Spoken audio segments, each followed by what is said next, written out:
Michael Jordan is he's the GOAT.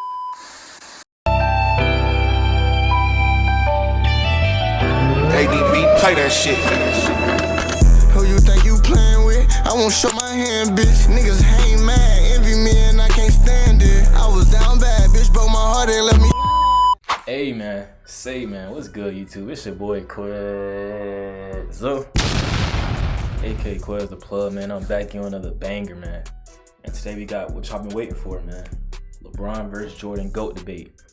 I know, bro. This is my most requested video ever, bro. And we finally finna get into it. We finna see if I finally change my mind. As y'all know, LeBron is my GOAT. I've been watching all these Jordan videos and I've been getting closer to changing my answer, but you know, I still haven't completely changed to Jordan GOAT wave. But we finna see, man. Before we get into the video, make sure y'all like, comment, subscribe, man. Follow all my social description down below. And without further ado, let's get into this video. It's about that time. Let's get into it, man.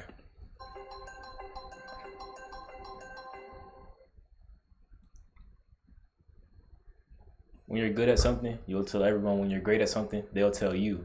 I like that quote. I like it.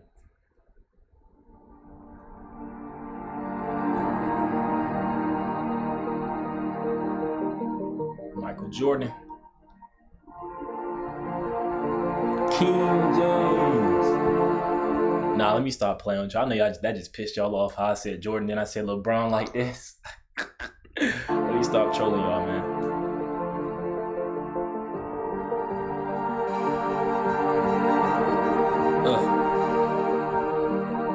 You know when Jordan stick that tongue out, hey, he going crazy. No homo.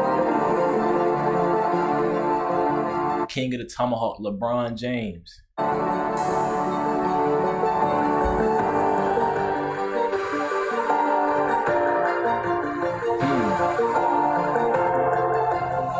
who had more bounce, Jordan or LeBron? What y'all think? I don't know. What was Michael Jordan vert?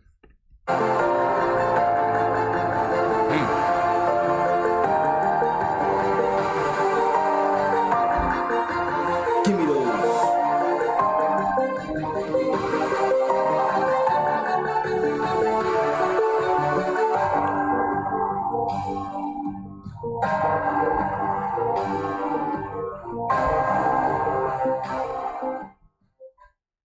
Jordan versus LeBron.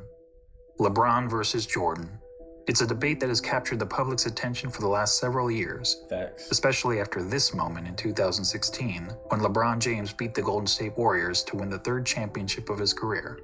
Definitely the greatest championship ever. I don't care what nobody say. Come back 3-1 against the 73-9 Warriors. Hey, bro, that's the greatest accomplishment ever in basketball history. Maybe sports history, bro. Like, no, unbiased, like you can't lie. That's a crazy accomplishment. But let's get back into this video. In LeBron's own words, that one right there made me the greatest player of all time. That's what I felt. Reasons. Ooh, LeBron said that. That one right there made you the greatest player of all time. But did it? Is everything... I know that pissed y'all off. I know that did. When y'all old heads, when LeBron said that. Since that moment, simply icing on LeBron's cake? Or is LeBron destined to finish his career in Michael Jordan's shadow? We've all heard the arguments from LeBron supporters. He's bigger, he's stronger, he's faster, he's more durable. And from Jordan supporters. Durable? Michael Jordan was merely 6-0 with 6 MVPs in the finals. But the GOAT debate isn't as simple as the pundits make it seem. There are a number of factors relevant in determining the greatest basketball player of all time. In fact, I would say there are 5 things that really matter when determining the GOAT of any sport. That would need 2 hands for the rings. Damn. LeBron only got 4. God. Criteria are, in no particular order, accomplishments, facts, longevity, winning, statistics, and what we'll refer to in this video as the eye test. Okay, I like this criteria. This criteria, I like it. I like it. This is unbiased. This is just, I like it. I like it. And to be the GOAT, you don't need to be the best in any specific category, but you need to be pretty good across the board. So simply winning 7 championships, like Robert Horry did, isn't enough to get you into the conversation. When we're finished with this video, it'll be plainly obvious that one guy comes out on top. But before we get started, I want to clarify that this is not a comparison of legacies. It's about who was the better basketball player. If we were talking about legacy... See, that's what I be saying, bro. A lot of y'all take legacy over, like, talent. Like, yeah, Jordan probably had the better legacy. 6 championships, no losses and stuff. But, like, when you look at longevity and, like, talent, LeBron is more talented than me. I don't know. Let's get back into it. Jordan's is nearly untouchable. Not only did he lead basketball to global popularity, he helped transform Nike into an empire, changed the way players played and how they dressed, and he even made it cool for guys to be bald. And while those things certainly contribute to MJ's iconic status, I ain't gonna lie, that's the nigga he made it cool for guys to be bald. Like, bro just said out of nowhere. they don't make him a better player on the court.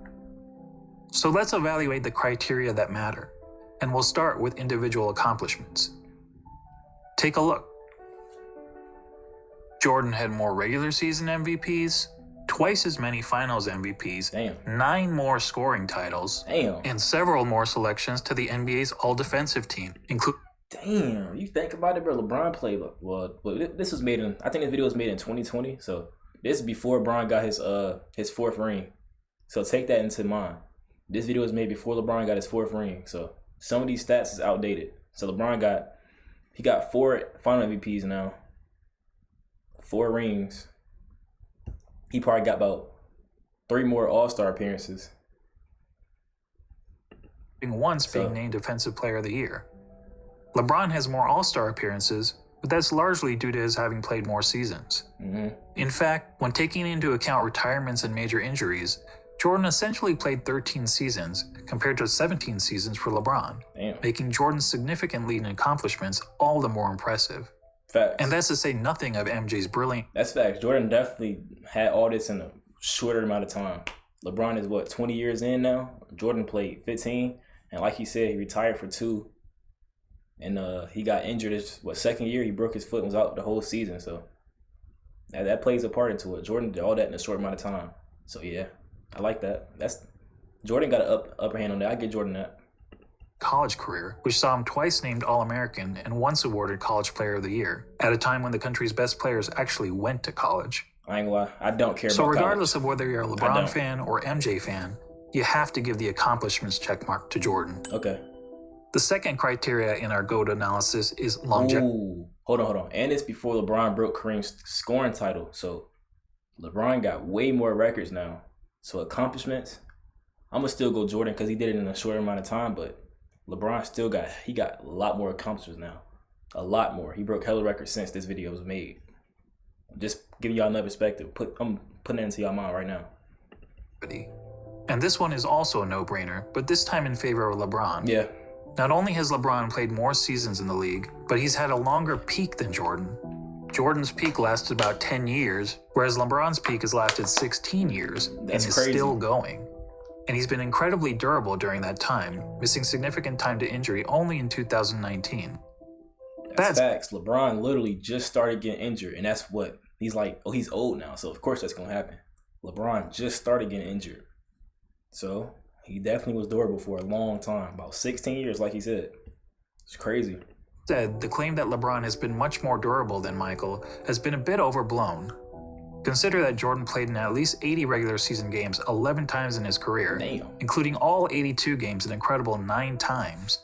Compare that to LeBron, who played in at least 80 regular season games just twice, and in all 82 games just once. So both LeBron and Jordan get high marks for their durability.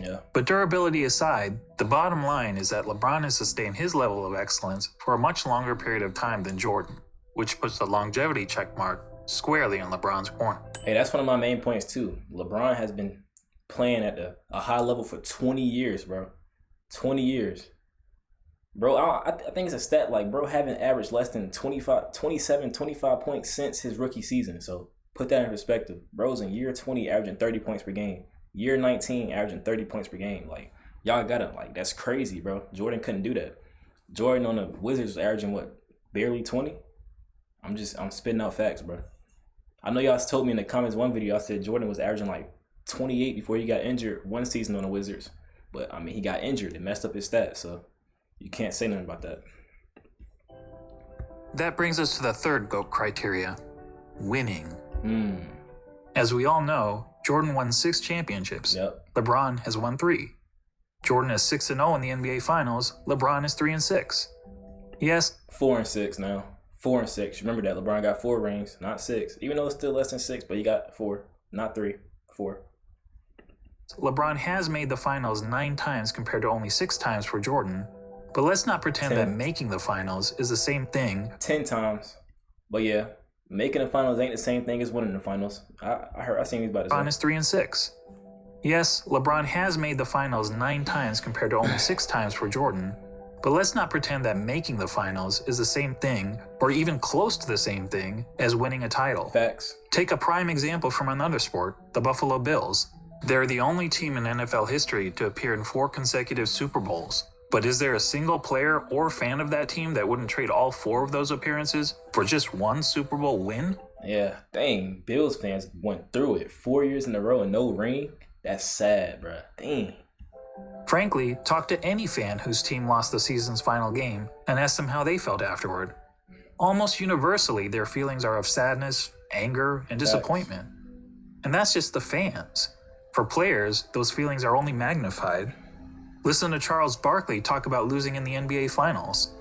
And I was just in shock when it was over because I was frustrated because I couldn't wheel my team past Michael and the Bulls. And first of all, I don't think I've ever gotten over it, number one. Yeah. But that was traumatic, and it's painful. So we can all stop with this false equivalence between winning the championship and finishing runner-up. In the That's words, facts, bro. I do that too. I be saying LeBron got 4 rings, but he been to 10 finals. I think he won like 8 finals in a row. I do be bringing that up. He right. It ain't going there ain't the same as winning. So I give him that. Herm Edwards. You play to win the game. Facts. Hello? You play to win the game. Now back to Jordan and LeBron. As mentioned, on basketball's biggest stage, the NBA Finals, Jordan was 6-0. LeBron was 3-6. And frankly, that doesn't even show how lopsided their records really are. 4-6.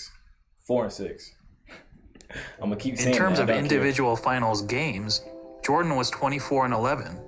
LeBron is 18-31. Damn. And that's because in 4 of his 6 finals losses, LeBron's team hasn't even been competitive. Oh, that's another great point too. LeBron, he had to play the Spurs that year with the Cavs. They had nobody.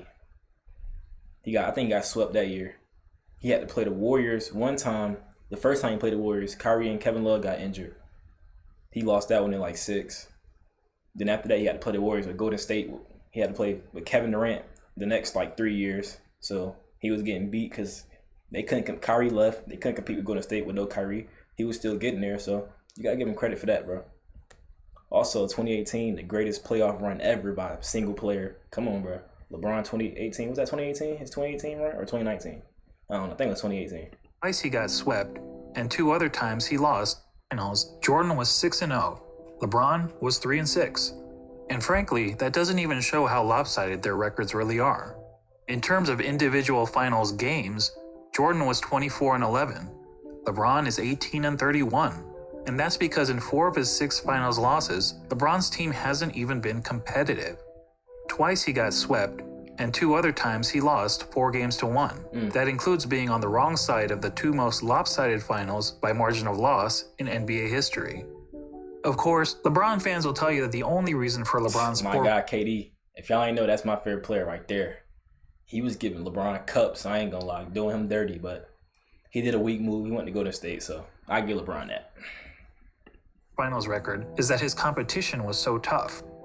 Ironically, some of these same fans criticized Jordan for losing early in his career to a Celtics team stacked with 5 Hall of Famers, and they conveniently gloss over the fact that LeBron reached the finals so many times in part because the competition in his own conference was so weak. During the vast majority of his career, LeBron played in what many dubbed the Leastern Conference because the East was so much weaker than the West. On the other hand, during Jordan's playing days, the East was generally considered the stronger conference, as Jordan had to battle through hard-fought rivalries against the Bad Boy Pistons, Patrick Ewing's Knicks, the Shaq Penny-led Magic, Damn. and Reggie Miller's Pacers. That said, if you want to blame LeBron's failure in the finals on the level Oh of my his God. competition, I KD, drop that nigga. Come here. won't argue with you. But let's also not blow it out of proportion. If you look at the average number of wins of their finals opponents, you'll see that LeBron's finals opponents averaged 60.8 wins per season, whereas Jordan's finals opponents averaged 61.2 Whoa. wins per season. So as it turns out, both players face stiff competition in the finals. Facts. But a big reason we don't hold the But 90... still, I don't care. LeBron played more competent finals than Jordan. That's facts. I don't care. That's facts, bro. Golden State Warriors, the Dynasty Spurs. Like, come on, bro. Three Suns, the 96 Sonics, or the 98 Jazz in the same regard as some of LeBron's finals opponents is because, unlike LeBron's adversaries, Jordan's opponents never actually won the Larry O'Brien Trophy. Which goes to my original point, that the difference between winning the title and finishing runner-up is huge. And the reason those teams never won the title? This guy. Facts. Look, I'm not trying to say that Jordan's opponents were as good as the Warriors teams that LeBron faced 4 times in the finals. The truth is that Jordan never played a juggernaut quite like that. But there's a pretty good reason for that. Jordan's Bulls were the juggernaut. They were the team winning 70-plus games. They were the team with the target on their back every year. And as the Warriors showed us, that's not an easy place to be. As great as the Warriors were, they were never able to string together 3 consecutive championships. Jordan's Bulls did it twice. Yeah. So what's the greater achievement? Beating the juggernaut or being the juggernaut? Or to be more That's a great point, bro. What's better? I ain't gonna lie. I would rather beat the juggernaut than be the juggernaut. It's harder to beat the juggernaut than to beat, both is hard to beat, but y'all get what I'm saying. specific, beating the juggernaut 1 time out of the 4 times you faced them? Or being the juggernaut year Actually, never mind. I ain't think about it like that. Beating the juggernaut 1 out of 4 times? Nope. I'd rather beat the juggernaut. I'd rather beat the juggernaut. after year after year, and then doing it again, year after year after year. There's no doubt that LeBron's victory over the 73-win Warriors was the highlight of his career. But it's not the first time that an underdog has won the championship, and there actually have been much bigger underdogs who ended up winning the title. But how many times have we seen Much bigger underdogs. It's the fact that he was down 3-1. Like, come on, hey, don't try to downplay that ring. player lead his team to 6 championships in 8 years? Prior to Jordan's Bulls, only Bill Russell's Celtics ever accomplished that feat in the NBA, when they incredibly won 11 championships in 13 seasons. That is crazy. However, back then, there was an average of less than 10 teams in the league, and only a couple rounds of playoffs, so it was considerably easier to win a title. And no player, not even Bill Russell, ever had a run of winning 25 of 26 playoff series, as Michael Jordan did. And Michael's pattern of winning goes beyond the NBA. Let's not forget that Jordan has never won anything but gold in the Olympics, and he also earned an NCAA championship, in which he hit the first of 2 iconic championship-winning shots in his career. And yeah, bro, Jordan did win on every level. LeBron never went to college, so he never had a chance to do that. Did LeBron ever win a silver medal on the Team USA? I thought he always won gold too. All that is to say, when it comes to winning, the checkmark clearly Jordan. goes to Jordan. For sure. On to the 4th GOAT criteria, statistics. This one is a bit more Okay, we talking about statistics. It's definitely LeBron, but let's see what he say. Because LeBron done broke Kareem record. He like top 10 in every major category. Like, come on, let's really talk about it. complicated. I mean, how do you statistically evaluate 2 players who played in different eras under different rules at different positions? One way of doing it is to simply look at the 8 traditional statistics of basketball. Points, assists, rebounds, steals, blocks, field goal percentage, free throw percentage, and turnovers. And we'll focus on per game stats rather than cumulative stats, since cumulative stats such as total career points and total career assists really speak to longevity, which is already its own category of the GOAT analysis. Per game stats, on the other hand, is more of an apples to apples comparison. So looking at the 8 traditional stats, we see that Jordan leads LeBron in 5 of them: points per game, steals per game, blocks per game, free throw percentage, and fewer turnovers. LeBron leads in the other 3: assists per game, rebounds per game, and field goal percentage. Okay, so how y'all feel about this? I feel like If it, like who's really winning though? 35-6 versus 27-7-7. I mean, LeBron do average 3.5 turnovers though. I still get an edge to LeBron though. I'm taking 27-7-7 over 35-6. But that's a pretty simplistic way of looking at statistics. What if we instead turn to analytics? Probably the most well-known analytic stat is player efficiency rating, or PER for short. This metric I hate stats like this, bro. Advanced stats like PER and shit, bro. Like, that's for nerds, bro. I'm sorry. Created by respected basketball I analyst think Jordan got the highest PER of all time, too, so that goes to him. John Hollinger to give an overall rating to a player's performance based on traditional stats like the ones we just mentioned. Jordan has led the league in PER 7 times. God. LeBron 6 times. Okay, right behind him. Jordan has finished top 3 in PER 10 times. LeBron 9 times. You right behind him. In fact, Jordan has the highest career PER in both the regular season and the playoffs. And LeBron right behind him in everything. That's crazy. Our analytics stat is win shares. Jordan has led the league in win shares 8 times. LeBron 5 times. Jordan has finished top 3 in win shares 11 times. Jordan is up in everything, bro. Damn, bro. Jordan might be the GOAT. Damn. He up in every stat you can think of. Like, all these, it's advanced stats, though. I don't like advanced stats, bro. LeBron 6 times. And when it comes to win shares per 48 minutes, Jordan has the highest career rating in both the regular season and the playoffs. What about box plus minus?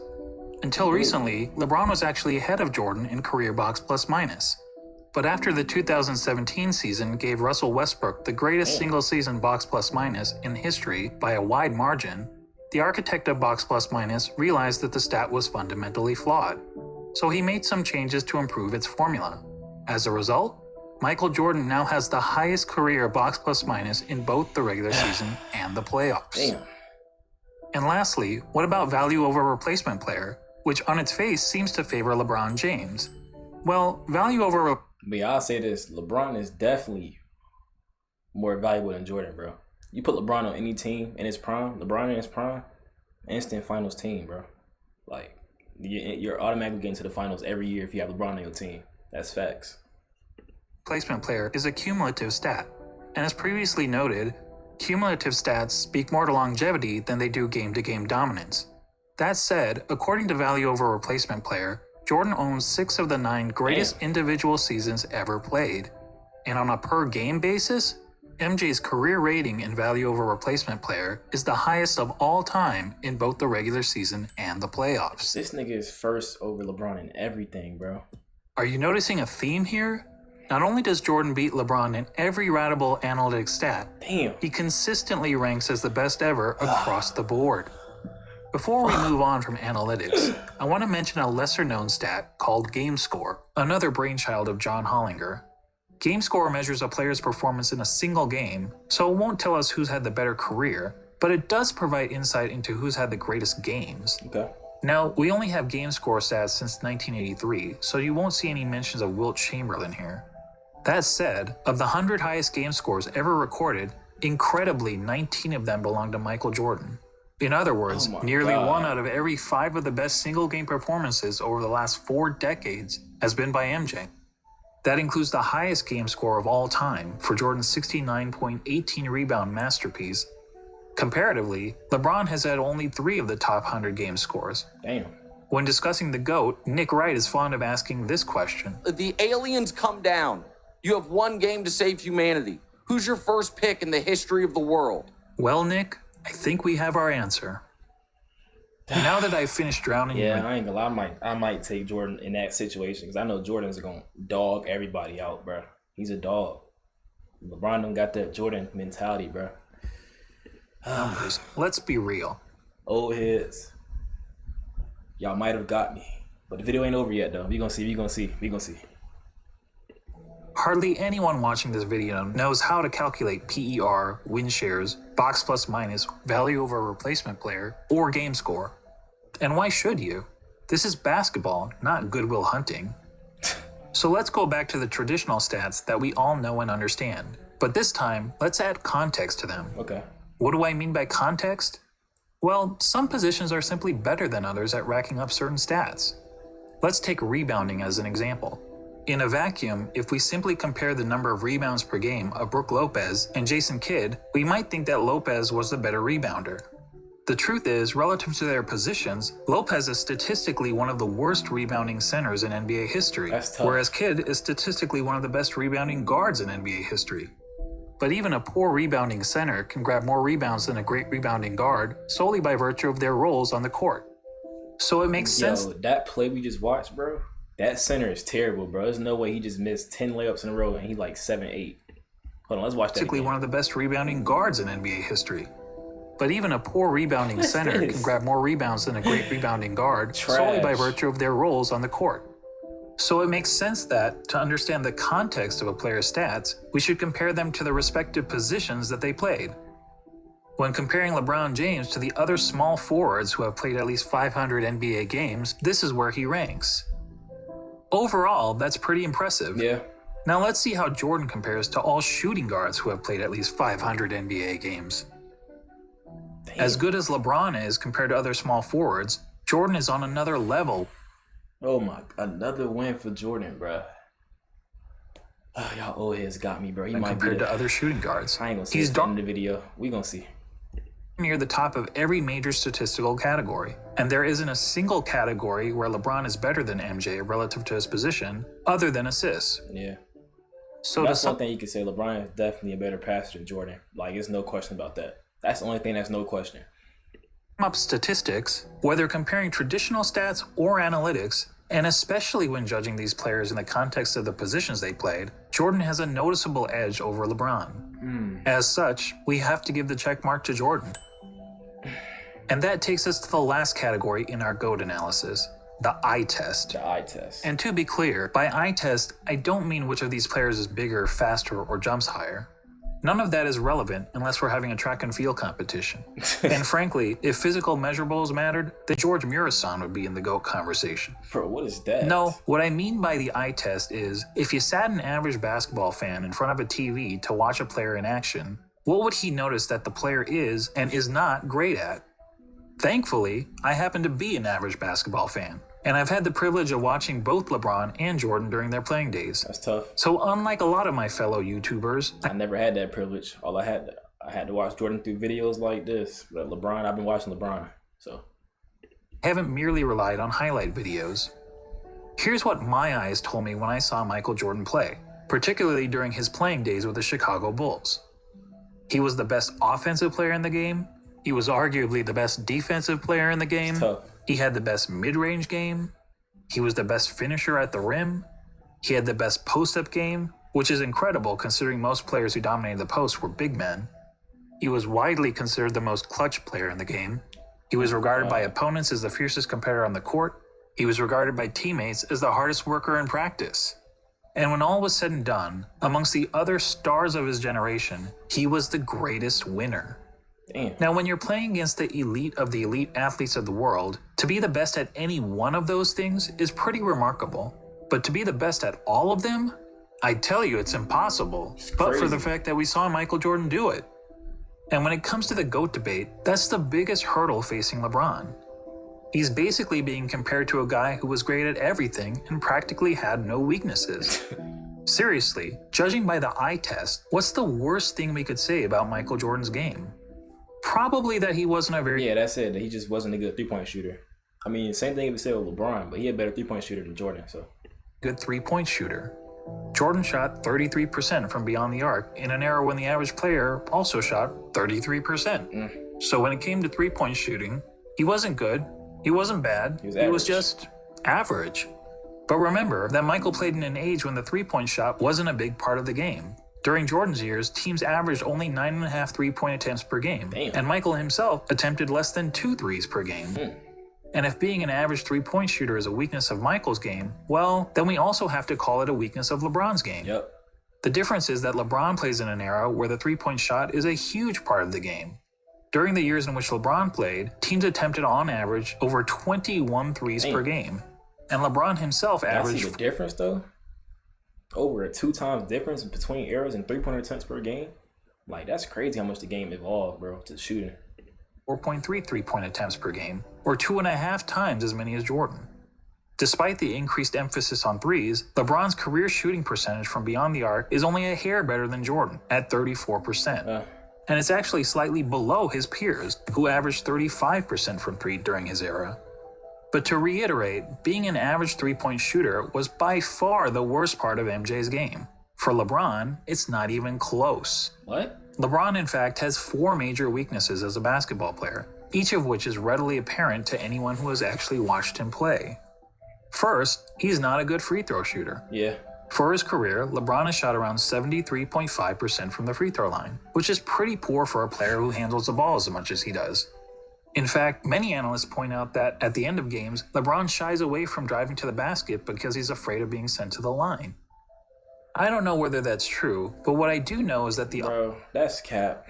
That he don't drive at the end of the game because he's scared to shoot free throws? That's cap, bro. odds of LeBron hitting 2 consecutive free throws is statistically not much better than a coin flip. Damn. Jordan, on the other hand, shot a solid 83.5% from the free throw line during his career, and MJ never shied away from contact at the end of games. LeBron's second weakness is that he's an inconsistent defender.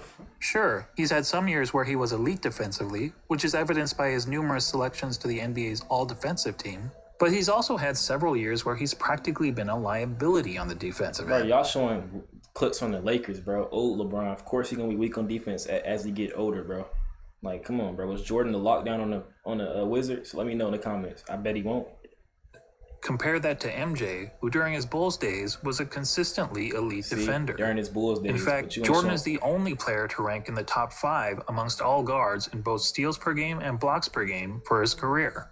Additionally, Michael led his position in defensive win shares practically every year that he played for the Bulls, an incredible 10 times.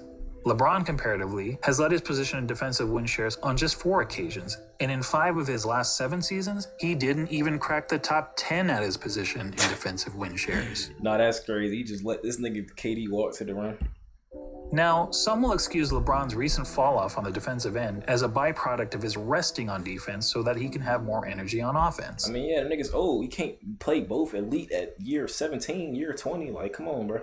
And we can debate the merits of that strategy, but resting on defense is not something Michael Jordan was ever accused of doing. Heck, even as a 40-year-old, he was busting his tail on the defensive end. Damn. But what about the notion that LeBron's been the more versatile defender?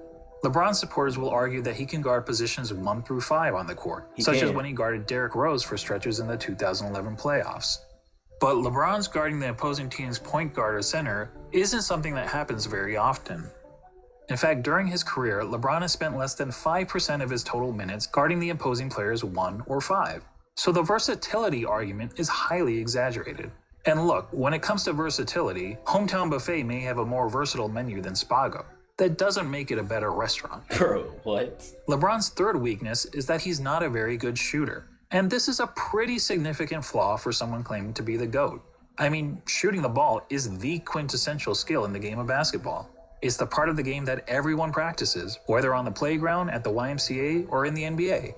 Now, some people will contend that LeBron is actually a better shooter than Jordan because he has a better career field goal percentage. And yes, LeBron's career field goal percentage is 50.4% compared to Jordan's 49.7%. But recall what I said about placing stats into proper context. To help us understand context when it comes to shooting, allow me to introduce DeAndre Jordan and Tyson Chandler. Oh my god. Bro, we all know that this is not a good comparison, bro. Yeah, Jordan took more jump shots than LeBron, but we act like LeBron don't attempt hella threes, bro. That messed with percentage too.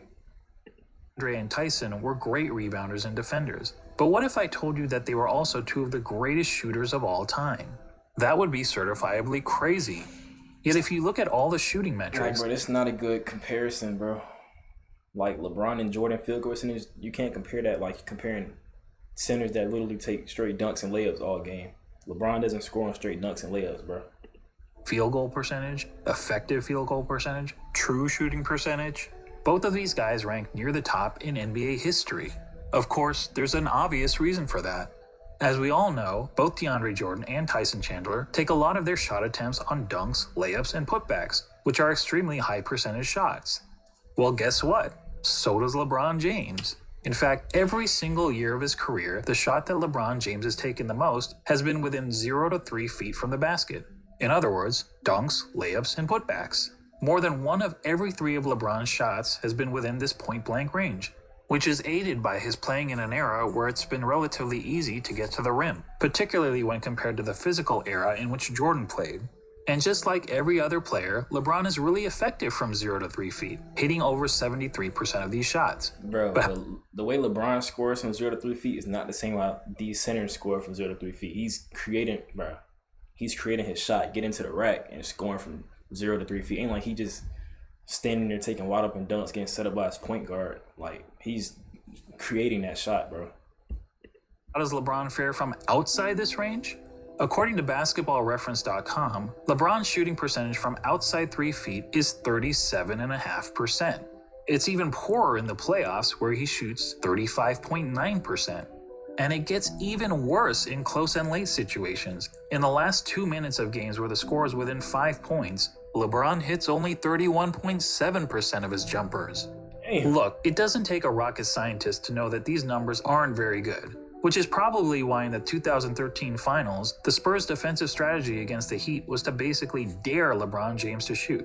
And keep in mind, this was against LeBron in his prime. Can you imagine an opposing coach using a similar strategy against MJ? Now, Bro, LeBron if they dare Jordan to shoot threes, bro, he's not hitting them shits, bro. Come on, bro. actually credits the Spurs for forcing him to work on his jump shot. But it's not as if his results have gotten much better since then. Here's LeBron's shooting percentage from outside 3 feet over the last 6 years. Damn, bro. Yikes. Well, I'll give him this. He is consistent. For comparison, I can't defend that, bro. You making it hard for me to defend you, my boy. God. Jordan might be the GOAT, man. I said it. He might be the GOAT, bro. He might be the GOAT. that in the last year of Michael Jordan's career, as an aging player on the Washington Wizards, Jordan shot close to 42% from outside 3 feet. While that's certainly not great, it means that even as a 40-year-old shell of his former self, Jordan was still a better shooter, a far better shooter than LeBron James.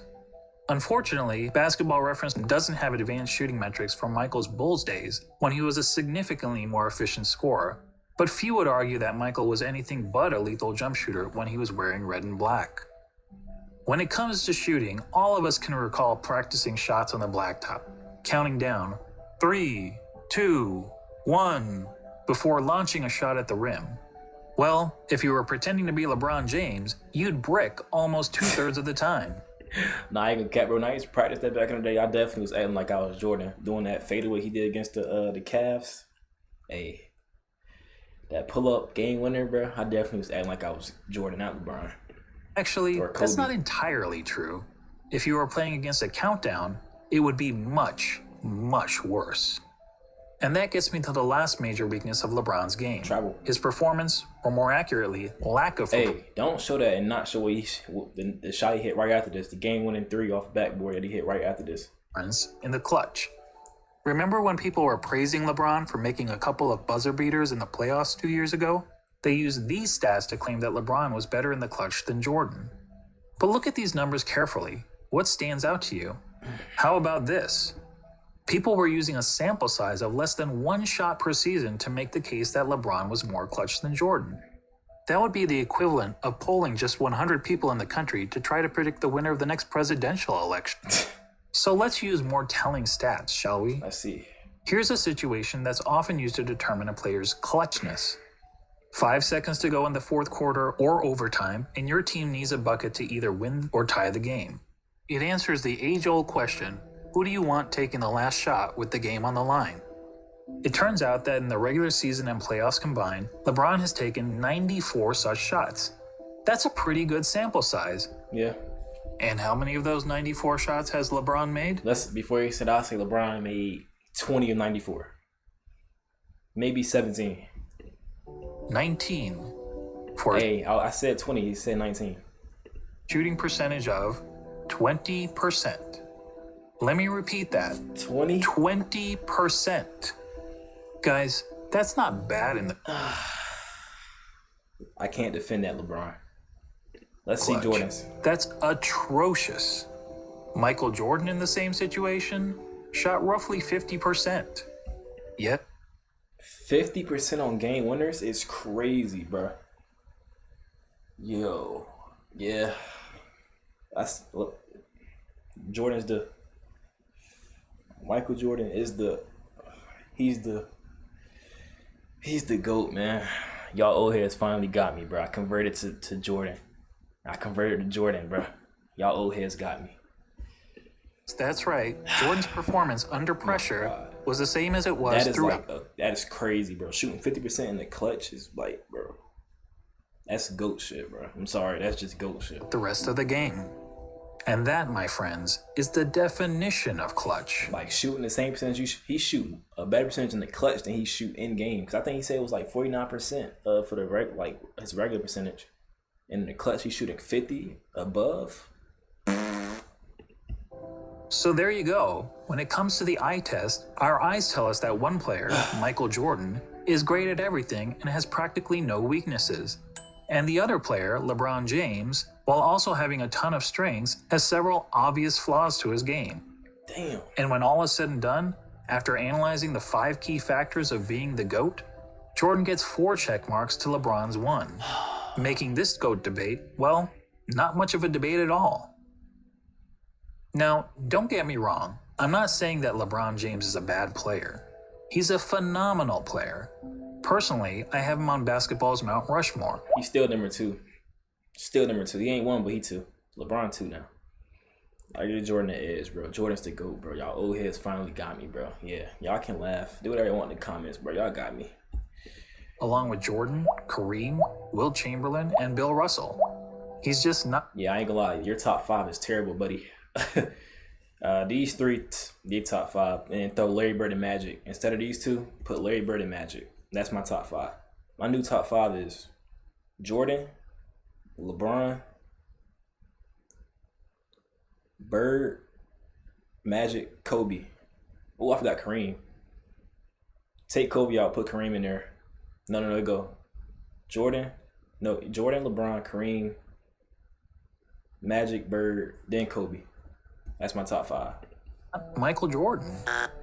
And just to underscore how good MJ was, let's ignore LeBron and Jordan for a minute and focus on the other 3 players highlighted here, Kareem, Wilt, and Bill Russell. Centers. Most would agree that these are the 3 greatest centers in NBA history. And I got Shaq over Bill Russell. Maybe Shaq over Wilt Chamberlain too. I don't know. Them has a strong I got Hakeem over Bill Russell. Is to justify his standing among basketball royalty. Wilt is an all-time great because he was an offensive force of nature, and he holds a ton of NBA records. Russell is in the conversation because he was a dominant defender and a perennial champion. Kareem also led his team to numerous titles, and in terms of individual awards and accolades, was the most decorated of the 3.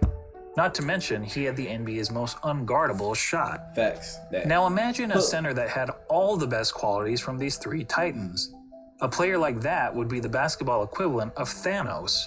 Now add to that player the highest level of intangible attributes, such as a tireless work ethic, unmatched killer instinct, and an ability to deliver in the clutch.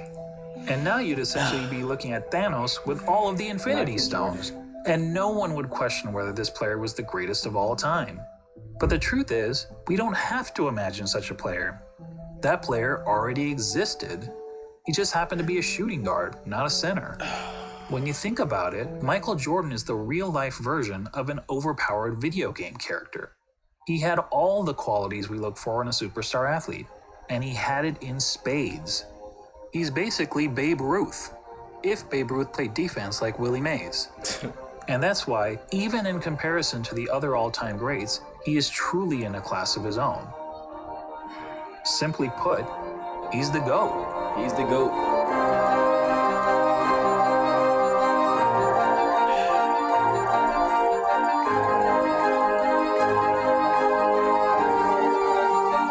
Let's just take a second and watch these beautiful highlights of the GOAT.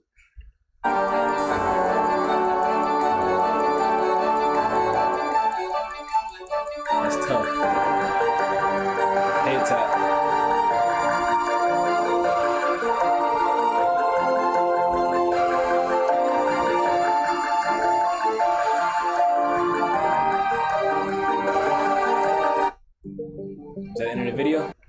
was a great video, man.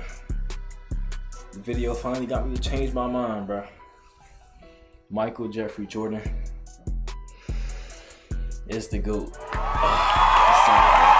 Jordan the GOAT. I changed my mind. LeBron a close second. It's just, it's certain stuff you just can't ignore, bro. The clutch gene, like the fact that he shoot the same percentage in the clutch. Well, he shoot better in the clutch than his regular percentage is outrageous, bro.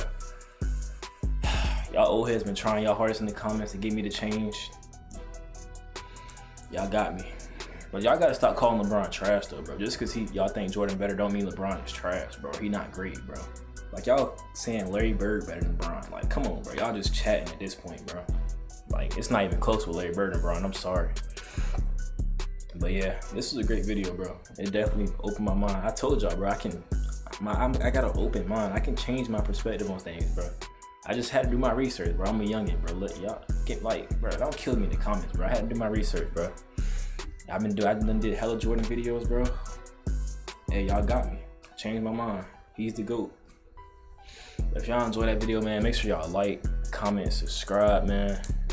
And let me know what y'all want me to react to next, bro. What y'all want next? I got y'all. I'm out. Yeah, watch my nigga turn his back on me, now I won't kill some. I just did a song with EST, plus I don't feel none. Tryna get a million. This so freaked, I geeked up deep though. She won't eat my trip.